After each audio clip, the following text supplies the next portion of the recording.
Welcome to the 4th annual Aspen Cyber Summit. We're excited to be in New York City for the first time and to have CNN joining us as our media partner. There is no more urgent problem facing our nation than that of cybersecurity. And at a time where there's been a lot of disagreement and debate between parties inside the United States, this is a threat that deserves bipartisan attention.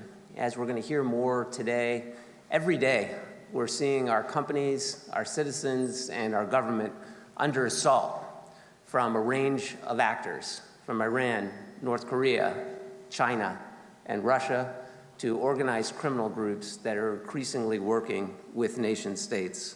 It poses challenge not just financial, but to our critical infrastructure and to our democracy itself. We began this program at the Aspen Institute in 2017 with the idea that for those of us that had served in government, we did not have a good forum for discussion with the private sector. And unlike many of the challenges that the government worked to address post the terrorist attacks of September 11th, that no matter how good we got in government at sharing information within the government and with other governments, that this was a problem that could not be solved without reaching outside the government. And that required changes in law, it requires changes in policy, and it requires a fundamental change in thinking.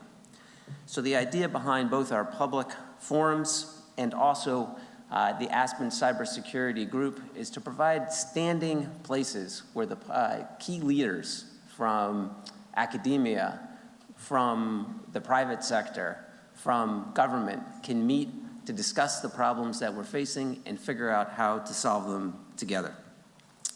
Keeping with that tradition, we have a great lineup today with leaders from the National Security Agency, from the FBI, from the Department of Homeland Security, along with many of leaders in the private sector, both in the cybersecurity fight and those that are dealing with it as victims. You'll also get to see some of the policy recommendations of our Aspen Cybersecurity Group. It's a unique group that consists, as is reflected by the leaders of the group, President Obama's former Homeland Advisor, Lisa Monaco, the CEO of IBM, Ginny Rometty, and Will Hurd, former CIA officer and current member of the House. It's a group that consists of a cross-section of society. They've been working hard at coming up with suggestions, whether it's on the Internet of Things and how to protect it, how to increase public-private partnership, or on suggestions on the skilled workforce to make recommendations, and you'll hear from some of that group today. You'll also hear from our San Francisco-based Aspen Tech Policy Hub, and the idea here was simple, that again, we need to figure out how to bridge the technologists and policy. As those of you who've seen the occasional congressional hearing on this topic, there is perhaps a dearth of technical expertise with some of our policymakers. So this is a program designed to get those who are technical experts or come from other fields to think and write like policy makers. And I'd like to give a special thanks to our 3 sponsors that have made today's event possible: Accenture, Comcast's cybersecurity company Blue Vector, and McAfee. So please join me in a quick round of applause for our sponsors. On a logistical note, we'll be in the main room throughout today with the exception of lunch, when we'll break up, and consistent with the theme of working together, we hope we'll use those times, those informal times, to get together and continue the conversations about issues like persistent engagement from our adversaries, ransomware, disinformation, and machine learning.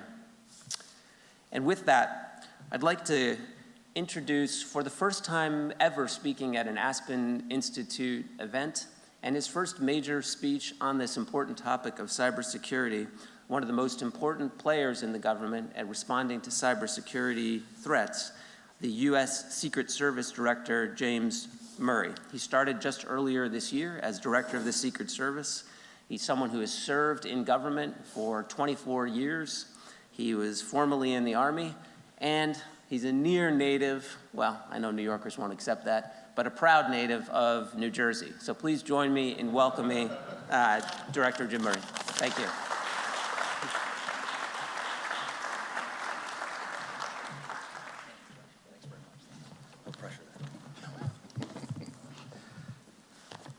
Good morning, everyone. Beautiful venue. I feel like I'm photobombing your backdrop here. Thank you, John, for that very, very kind introduction. I appreciate it. And thank you to the Aspen Cybersecurity Group for your welcoming here to talk a little bit about the Secret Service and the ongoing challenges of transnational cybercrime. Before I begin, I feel I should tell you in full disclosure, I am not what I would call, or probably what you would call organically, a computer guy. When I applied to the Secret Service back in the early 1990s, I filled out my application on a Smith Corona typewriter and a whole lot of whiteout, and I'm sure just the same as all other applicants did at that time. Growing up, I didn't play with computers a whole heck of a lot. When all the friends and neighbors were getting the state-of-the-art Commodore 64, my siblings and I would have to wait a couple years until my dad would spring for a Tandy from Radio Shack. But we loved that machine. So while I'm not quintessentially a computer guy necessarily, what I am is an experienced investigator, and one that's had the good fortune and the opportunity to conduct, participate in, and lead a number of high-impact, complex, cyber-enabled fraud and financial crime investigations over the last several decades. More to the point, where I find myself today is extremely humbled and honored to be serving as the 26th director of the U.S. Secret Service, an organization that is no doubt one of the leading law enforcement agencies in the world when it comes to the investigation and prosecution of cybercrime. The development and proliferation of information and communication technologies has been accelerating at an exponential rate over the past several decades. And to fully appreciate the daunting task that we face in the protection of our critical and financial systems, it would probably be useful to provide you with some perspective as to how truly far we've come as an agency. The Secret Service, of course, this is going to keep falling. The Secret Service, of course, is probably better known for our protective mission, keeping the president, the vice president, and their families safe, certainly all the former presidents and former first ladies. We also have a protective mandate to provide protection for all visiting heads of state and heads of government when they come over here to this country. And for the past 22 years or so, we've been the lead operational agency for all national special security events. If you're not familiar with NSSEs, they're just very, very big events. Things like the Olympics or the World Cup, the Republican National Convention, the Democratic National Convention, a papal visit. Our most recent NSSE took place right here in New York just last week. It was the 74th United Nations General Assembly. We had more than 220 foreign heads of state, plus a number of our domestic protectees, of which we have 38 nowadays. It would be disingenuous to imply in any way that the Secret Service could pull off any of those protective requirements on their own. Sustainable partnerships are the cornerstone of our ability to successfully lead protective operations, whether it's domestically or abroad. And while protection is maybe what we're better known for, everything we do at the Secret Service is rooted in our proud investigative tradition. The Secret Service was created back in 1865. Actually, legend has it that on the afternoon of April 14th, 1865, President Lincoln authorized the creation of the Secret Service, and it had nothing at all to do with presidential protection. It had everything to do with addressing an emerging threat. The emerging threat being the fact that the South had just surrendered, and there was grave fear that they and their sympathizers, namely Great Britain, would try to take out our economy by flooding it with bogus notes. So our mission was very, very clear from the onset: protect the nation's financial system, which at that time was entirely dependent on paper currency. Approximately 1/3 of all U.S. currency was counterfeit back then, a percentage that greatly eroded confidence in America's banks. Our Secret Service headquarters used to be right here in New York City throughout the 1800s. Our office today is actually situated over in Brooklyn, still one of our largest field office and a flagship operation for us, and that's due in no small part to the fact that this is the heart of the financial world. The underlying investigative philosophy of the Secret Service was simple: protect the stability of the financial system by infiltrating the counterfeit rings, and then arrest the bad guys. It was a simple concept, and these early intrepid operatives were incredibly successful. Some of their methods were unorthodox because they were inventing them as they went along. Today, after more than 150 years, this philosophy remains largely the same. Yet, due to the integration of the world's financial systems over the past several decades and the rapid advancement of technology, we have steadily turned our attention to cyberspace. where the most significant crimes that threaten the U.S. economy are now committed. Actually, the Secret Service was one of the first law enforcement organizations in the world to develop a specific focus on electronic and computer crimes. Investigating cybercrime has been a central and growing part of our mission going way back to the 1980s with the passage of the Comprehensive Crime Control Act of 1984. Due to that early focus and investment, today we have Secret Service special agents, analysts, and technical specialists serving in more than 150 offices worldwide, targeting the most significant cyber criminals. We are still actively fighting counterfeit, just as we did back in 1865, but cybercrime has quickly become, and will no doubt remain, our key investigative focus for the foreseeable future. The principal investigative focus of the Secret Service today is detecting and countering the most significant cyber threats and ensuring that justice is brought to those responsible for posing them. Before I proceed, I did want to make a little bit of a confession. When I was preparing my remarks, I was very much mindful that this group is exceedingly knowledgeable and familiar and aware of this space we're talking about. And I've been in this situation before where I've been asked to come up to a podium and talk about the Secret Service and what we're engaged in, and the group I'm talking with has at least as firm, if not a firmer grasp on the subject matter at hand. And when that happens, I'm reminded of a book I read a few years ago entitled Lecturing Birds on Flying. The book, if you're not familiar, has nothing at all to do with cybercrime or the Secret Service. It actually has to do with whether or not relying too much on mathematical theory is potentially disastrous to our markets. That's a whole other speech. Maybe next year, John will have me back and I'll give that one. But anyway, I am in no way, shape, or form intending to teach birds how to fly today. What I do hope to accomplish, however, is provide you with some insight as to the challenges and strategies of the Secret Service, and in doing so, share some ideas and best practices to make our collective efforts safer, stronger, and more resilient. So that being said, how do we gain an advantage in this new digital world? The Secret Service philosophy to address this imbalance is multifaceted and very heavy on technology and innovation. Even so, the primary drivers of our success will continue to be our people and our partnerships. We firmly believe the most effective way to improve the security of cyberspace is to take the cyber criminals' hands off the keyboards and place them into handcuffs. We, our partners at the FBI and over at DHS and across government, we can spend all the money in the world to protect our companies and our critical systems from cyber threats. However, if we fail to impose consequences on those targeting us, we'll forever be caught in an arms race, one in which the attacker can target us with impunity.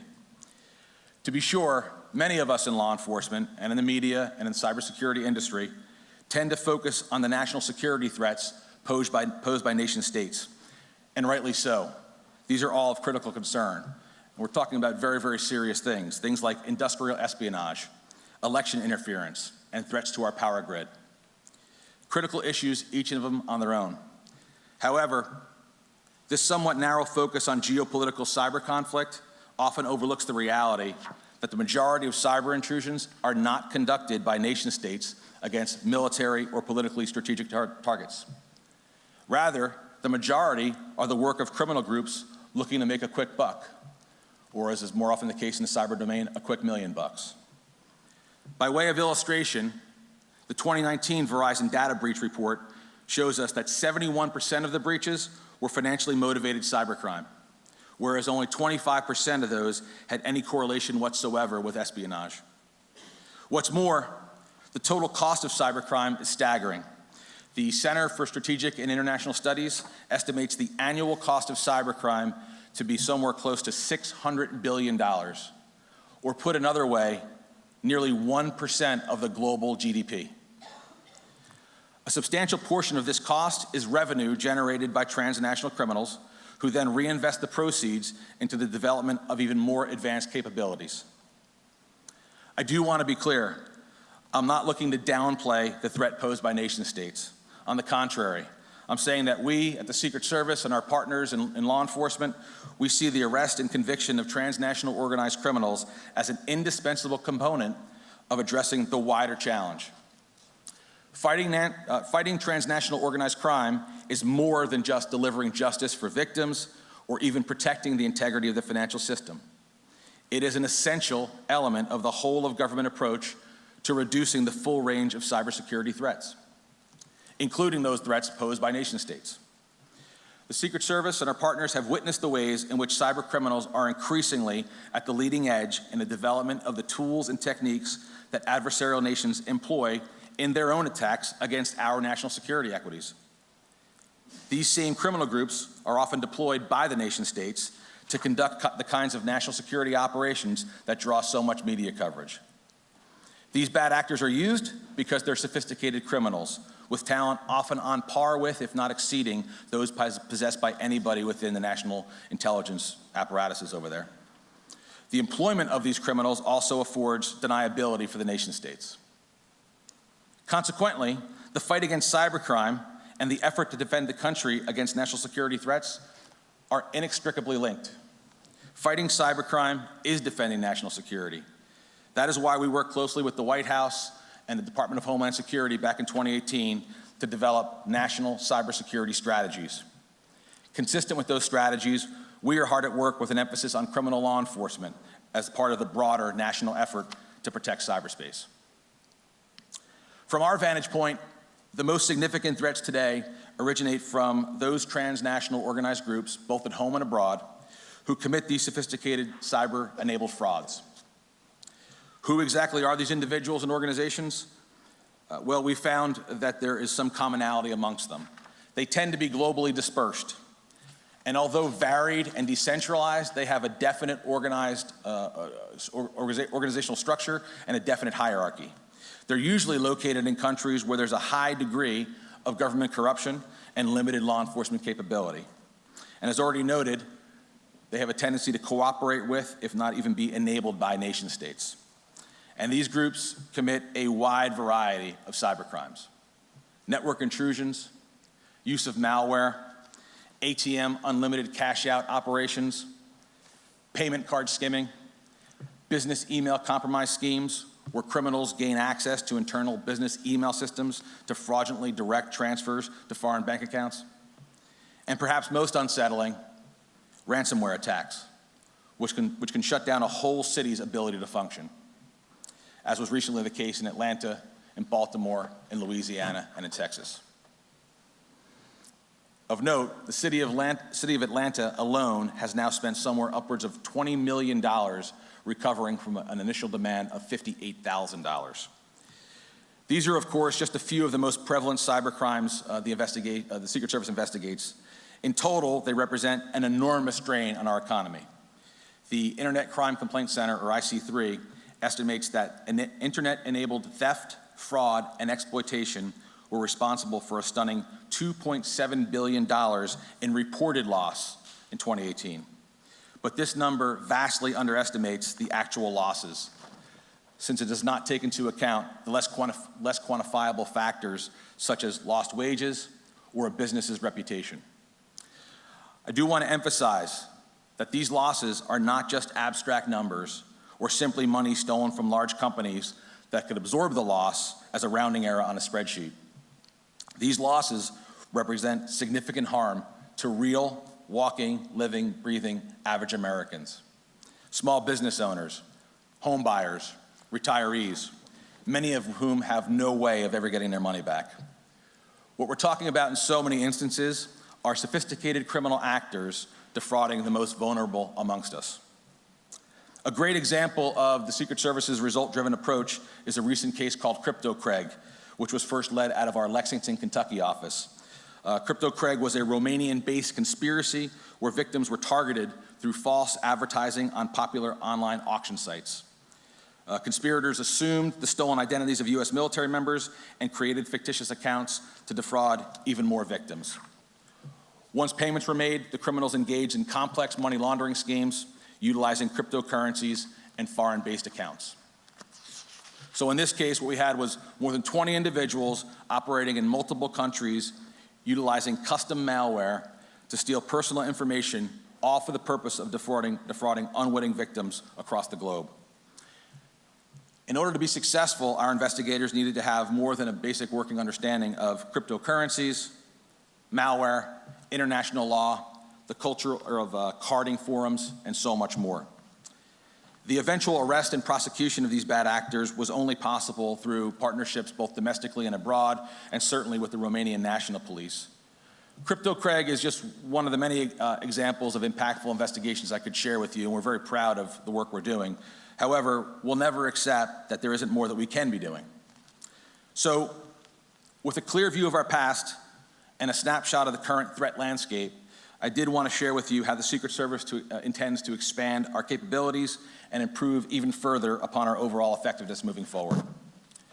For nearly 25 years now, the Secret Service's network of electronic crimes task forces has driven much of our investigative approach. The ECTFs, if you're not familiar with them, are an alliance of state, local, and federal law enforcement teaming up with private industry and the academic community. This task force model enables us to rely on a very powerful tool, which quite simply is the ability to reach across many jurisdictions and many different mission spaces to get the job done. The ECTF model is premised on the idea that a collaborative team of teams approach to solving complex problems is essential in today's environment. Our success over the years has encouraged us to embark on an ambitious 5-year modernization plan, one that emphasizes the arrest and prosecution of the highest value targets. I should note that the first ever ECTF was established right here in New York City in 1995. It was the year I came on the job with the Secret Service in that office. Great work done by that group. I had the privilege of working with them a little bit. As the years followed, we added more ECTFs around the country. And today we have 40 worldwide, 2 overseas, 38 domestically. It's our intention to increase the number of domestic ETFs from 38 to 45 in the next couple of years.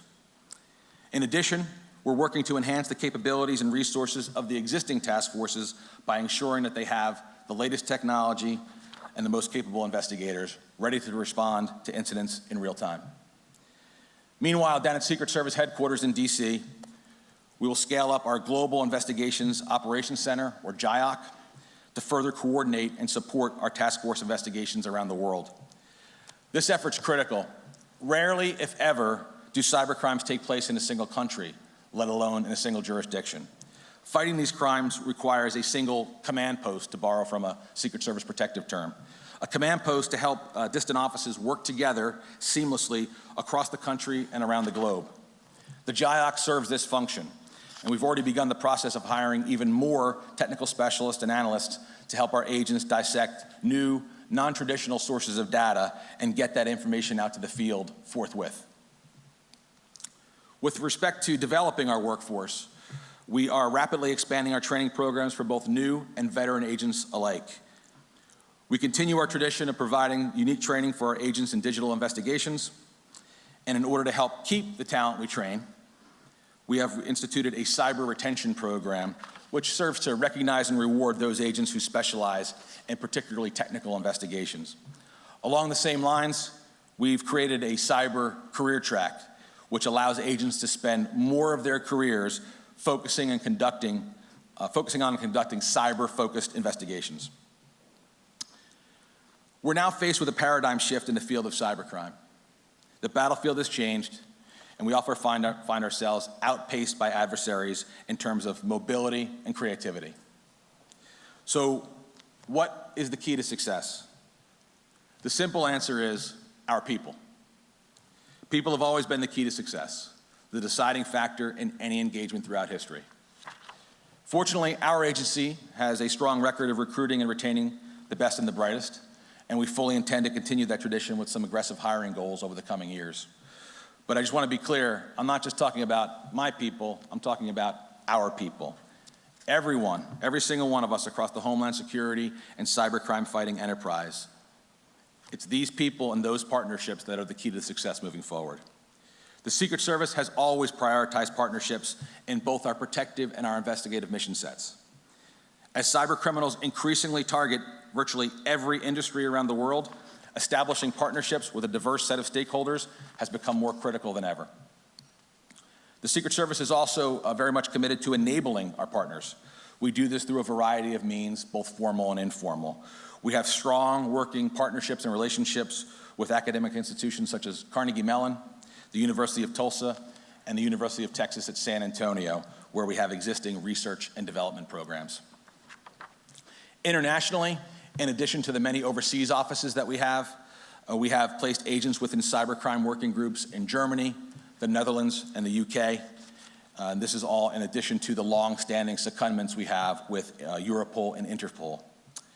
Through our partnership with ILEA, the International Law Enforcement Academies over in Europe, Africa, and Asia, the Secret Service is continually training our foreign partners in the technical skills necessary to conduct their own cybercrime investigations and make them that much more ready and capable to assist us when we find ourselves operating on their patch.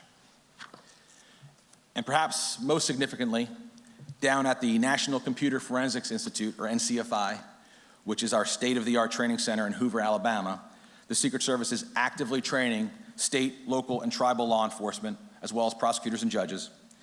The success of NCFI has been remarkable. Since we opened our doors back in 2008, we've trained and equipped more than 10,000 state and local partners from all 50 states and 3 U.S. territories. To date, NCFI graduates represent more than 2,500 agencies across the country, and many of these folks participate in our ECTFs. Proudly, these graduates have played critical roles and processed digital evidence in a number of high-profile cases of late, including the Louisiana Public School Systems ransomware attack, the Pulse nightclub shooting, and the Marjorie Stoneman Douglas High School shooting. As the New York Times noted back in 2017, the NCFI program remains the only one of its kind and scale in the country. In all of these programs and partnerships, whether with academia, industry, or law enforcement, we intend to expand our commitment and investment even further over the coming years. Combating cybercrime is truly a team sport, one that we cannot succeed in alone. Together, we've already faced so many challenges, and new ones are constantly emerging. I was reminded when I was putting together these remarks that 20 years ago today, I had the privilege of serving I was in the New York field office for 6 years. Half that time, thereabout, I was with the FBI NYPD Joint Terrorism Task Force. Nobody knew what JTTF was before, and back in 1999, now everybody knows what it is. But 20 years ago today, I was in a domestic terrorism squad, and our primary area of focus and the emerging threat and the thing we feared most was Y2K. Those were the cases we were working. It's almost quaint to think about that, looking back. So I would like to discuss a few that are of critical importance and interest for us in the present operating environment. Encryption, access to digital evidence, and what I'll call the seams between each nation's laws and regulations that cover these offenses. Let me start with encryption. There's no doubt as to the negative impact certain uses of encryption are having on public safety and the effectiveness of law enforcement. We all understand that people have a reasonable expectation of privacy. This is enshrined in our Constitution, a Constitution, incidentally, that the Secret Service and all of our law enforcement partners take an oath to defend and protect. In that regard, the Secret Service continues to support the use of encryption to protect consumers and businesses. In fact, we as an agency use encryption, not just fancy call signs, to protect our own communications and our own devices. However, along with much of the law enforcement community, we're very concerned that the increasing use of encryption is severely impeding law enforcement's ability to investigate crimes and identify and aid victims. Devices and services that encrypt data in an unrecoverable, warrant-proof manner substantially hinder our ability to conduct timely and thorough investigations. And I can't put too fine a point on the timeliness element, because Secret Service investigations, like so many others in law enforcement, are often highly time-sensitive. In some instances, we may be able to break through or circumvent encryption, but that process often takes a significant amount of time in and of itself. Time that could be the difference between stopping an attack and actually catching a major bad actor. That being said, we at the Secret Service welcome the recent statements by the Five Eyes Intelligence Sharing Group and the G7, recognizing the difficulties facing law enforcement. We fully understand that this is one of the most challenging public policy questions facing democratic societies today. We hope that all sides can come together in good faith to identify a solution that protects privacy and allows for the effective execution of the rule of law. It is not, of course, encryption alone that's proving to be a challenge to effective law enforcement. Global, legal, and public policy changes are adversely impacting our work in so many ways. An example of this is the EU's General Data Protection Regulations, or GDPR. the GDPR of Europe's new data privacy law. The GDPR has already negatively impacted the ability of law enforcement to do its job by limiting access to who is data, the system used by cybersecurity investigators and professionals around the world to find out who owns and operates specific domains. This data is a critical starting point for investigators looking to uncover instances of fraud, child exploitation, intellectual property violations, and virtually any crime committed on the internet today.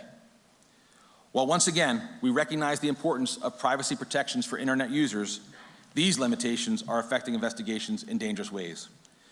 We are pleased that the internet governance community is working with European officials to find a solution that protects privacy while allowing for legitimate law enforcement of the law. Until that solution is found, however, law enforcement will continue to encounter significant obstacles in acquiring the data we need to investigate a broad range of cybercrimes.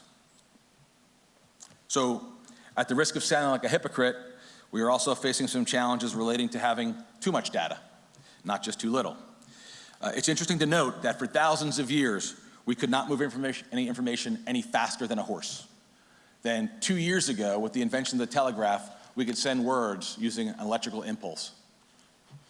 Of course, all that is infinitesimal compared to the actual amount of data that's created every minute of every day around the world.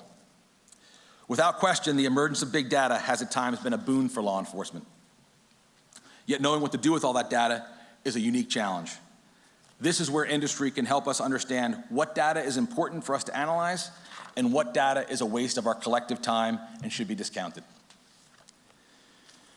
Finally, we must prepare for the next generation of digital technologies today, before they become widespread. Emerging tech like 5G, artificial intelligence and machine learning, and even quantum computing. These will all soon be in everyday use. These technologies affect our investigations, or they will, in very many unexpected ways, both positively and negatively. Criminals will no doubt incorporate these technologies into their schemes, as they've done throughout history, and law enforcement will look to leverage new tech in order to provide for intelligence and investigative leads. It's a continuous back and forth. Criminals adopt new technologies, and law enforcement responds. If history is any guide, the Secret Service and our law enforcement partners can and will successfully adapt as these new technologies replace the old. In the protective realm, in the Secret Service, we somewhat snarkily and tongue-in-cheek like to say that we're the tip of the spear. And it's, again, somewhat joking, but there's also a sense of pride beneath the surface there. This analogy, however, is incomplete if we attempt to apply it to the current approach to cybercrime prevention and investigation. We cannot be the sole weapon in this fight, but we will proudly look to be an inspirational force, providing kinetic energy and guidance in order to defeat international cybercriminals and maintain the stability of our financial systems. In closing, let me thank you again for allowing me to spend some time with you here this morning. This forum is the very kind of cross-industry, cross-sector collaboration that the Secret Service so highly values. If we as a community are going to push back effectively against the problem of cybercrime, we need all stakeholders across all sectors to work together to share ideas and rededicate ourselves to neutralizing this growing threat. The Secret Service stands ready, and we hope you join us in this fight. Thank you very much.